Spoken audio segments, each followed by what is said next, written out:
And through the Wreaths Across America program, thousands of fallen veterans are honored every December for their service and sacrifice with a wreath on their graves. However, 30,000 graves at Arlington National Cemetery won't be marked this year due to a lack of funding. As WSLS 10's Rob Manch found out, a Lynchburg Cemetery is facing similar challenges in trying to get the commemorative greenery.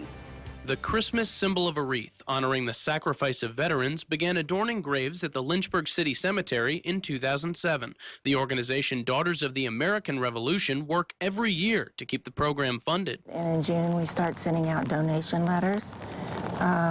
We send them out all summer, and then they start coming back, and people are excited. And the result has been a growth in participation over the years. the first year, it was something like 700 and some, and each year it's gotten larger and larger. So last year we had 1,023, I think. Thousands of wreaths now arrive at the cemetery every year, making it the second largest ceremony in the state, only behind Arlington Cemetery. But they only honor a fraction of the buried veterans. The cemetery houses more than 2,000 veteran graves, the majority of which are located right here in a section dedicated to soldiers of the Confederate Army. While fundraising has increased over the past 8 years, it's still only enough to provide about 1/3 of the graves in this section with a commemorative wreath this year.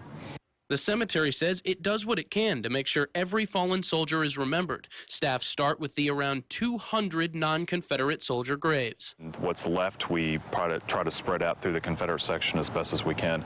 We've never been able to mark all those graves. Usually we can do maybe 800 out of the 2,200. Director Ted Delaney says he hopes to one day see a wreath on every grave. With more support and more people participating, we could get, all 2,400 wreaths total. That's what we would need.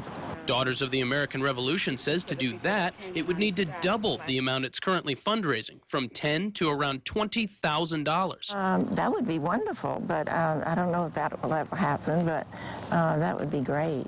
In Lynchburg, Rob Manch, WSLS 10.